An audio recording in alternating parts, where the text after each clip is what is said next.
এই কথা এভাবে করে ষড়যন্ত্র চক্রান্তের নীল নকশা বাস্তবায়নের চেষ্টা চলছে। কি অপরাধ আমার আব্বা, যিনি স্বাধীনতা যুদ্ধের সময় কোন রাজনৈতিক দলের সাথে যুক্ত ছিলেন না, যিনি রাজনীতি বুঝতেন না। এবং আপনারা জানেন যে 80-র দশকে বাংলাদেশ জামাত ইসলামীতে যোগদান করার পর থেকে তার নামে এই অপবাদগুলো দেয়া হচ্ছে। এবং যতবার আমার আব্বাকে স্বাধীনতা বিরোধী বলা হয়েছে, যুদ্ধাপরাধী বলা হয়েছে, রাজাকার বলা হয়েছে, প্রত্যেকবার আমার আব্বা চ্যালেঞ্জ করেছেন, ঠিক কিনা? জাতীয় সংসদে দাঁড়িয়ে তিনি চ্যালেঞ্জ করেছেন। যে সমস্ত পত্রিকা আমার আব্বার বিরুদ্ধে এগুলো লিখেছে, তাদের বিরুদ্ধে সর্বোচ্চ 100 কোটি টাকার মানহানি মামলাও তিনি করেছেন। সেগুলোর কোনো জবাব নাই। আজকে তাকে এই ষড়যন্ত্রমূলক মামলায় বন্দী করে রাখা হয়েছে। 73 বছরের বয়োবৃদ্ধ এই আলেমে দ্বীনের বিরুদ্ধে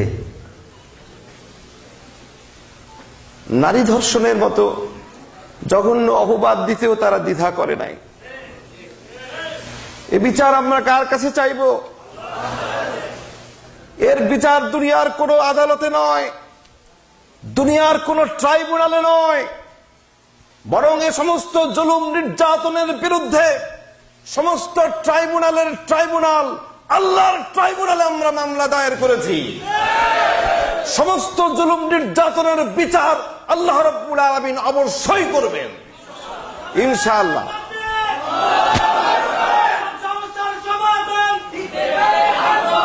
এভাবে করে বাংলাদেশের আরো সমস্ত ইসলামী নেতৃবৃন্দকে তারা টার্গেটে নিয়েছে। আর এই সমস্ত জুলুম নির্যাতনের বিরুদ্ধে কিছু বলা যাবে না। যদি আপনি জুলুম নির্যাতনের বিরুদ্ধে কথা বলেন, ঘরে থাকলে খুন, বাইরে থাকলে গুম। আমি যে আপনাদের সামনে আজকে আমার আব্বার বিরুদ্ধে যে সমস্ত মিথ্যাচার, যে আনিত মিথ্যা অভিযোগ তোলা হয়েছে, যে অবিচার নির্যাতন করা হচ্ছে, এই নির্যাতনের কথা যে আমি আপনাদের সামনে বললাম, এটা অস্বাভাবিক নয় যে ঢাকা এয়ারপোর্টে নামার সাথে সাথে রাফিক বিন সাইদিকে গ্রেফতার করা হবে। কিন্তু আমার শরীরে আল্লামা সাইদির শোণিত ধারা, রক্ত ধারা প্রবাহিত। সত্য বলতে দ্বিধা করব না, জুলুম নির্যাতনের ভয় আমরা করব না। কোন মুসলমান সত্য বলতে দ্বিধা করতে পারে না। আপনি যদি একজন মানুষকে ভয় পান, মনে রাখবেন, যদি একজন মানুষকে আপনি ভয় পান, সমস্ত মানুষ মিলে আপনাকে ভয় দেখাবে। আর যদি মনের মধ্যে থাকে কেবলমাত্র আল্লাহর ভয়, আপনার শরীর অনেক জীর্ণ শীর্ণ রোগাশোকা, আপনি ভয় করেন কেবলমাত্র আল্লাহকে, আপনার ভয়ে সমস্ত বাতিল শক্তি থরথর করে কাঁপতে থাকবে। সুতরাং ভয় ডরের কোনো কারণ নাই। আপনারা শুধুই দোয়া করবেন, শুধুই দোয়া করবেন আল্লাহ রাব্বুল আলামিন যেন তাদেরকে সুমতি দান করেন, সুবুদ্ধির উদয় করে দেন। আলেম ওলামাদের বিরুদ্ধে নির্যাতন নিপীড়ন তারা যেন বন্ধ করে দেন।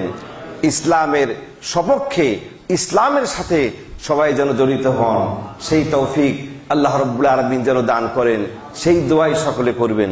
আপনাদের কাছে দোয়া কামনা করছি আমাদের প্রিয় জন্মভূমি বাংলাদেশের জন্য। বাংলাদেশ থেকে সব ধরনের সংঘাত, জিঘাংসা দূরীভূত যেন হয়ে যায়, মানুষ যেন শান্তিতে বসবাস করতে পারে, দারিদ্রতা বিমোচন হয়ে যায়, মানুষ যেন সুখে শান্তিতে বসবাস করতে পারে।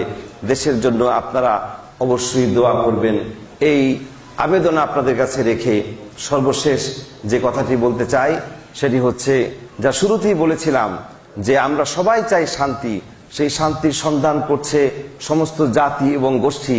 এই শান্তি কখনোই আসতে পারে না ততক্ষণ পর্যন্ত যতক্ষণ না আমরা রাসূল করিম সাল্লাল্লাহু আলাইহি ওয়াসাল্লামের কালজয়ী আদর্শকে জীবনের রক্ষা কবচ হিসেবে বেড়ে না নিতে পারবো।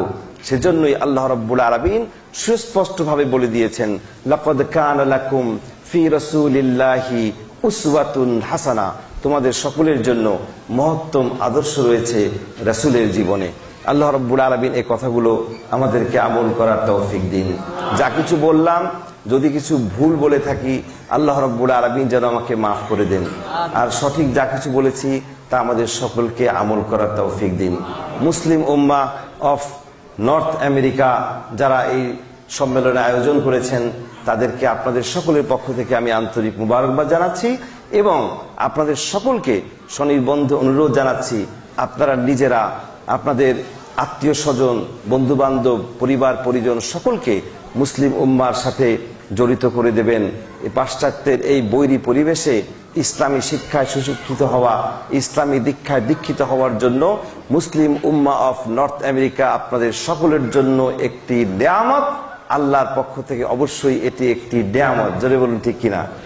সেই নেয়ামতের কদর যেন আপনারা করতে পারেন, এই কথা রেখে আবারও আপনাদের সকলের কাছে দোয়া কামনা করে আমার কথা এখানেই শেষ করছি। আল্লাহু ইয়াকুলুল হক ওয়া হুয়া ইয়াহদিস সাবিল ওয়া আখিরু দাওয়ানা আনিল হামদুলিল্লাহি রাব্বিল আলামিন।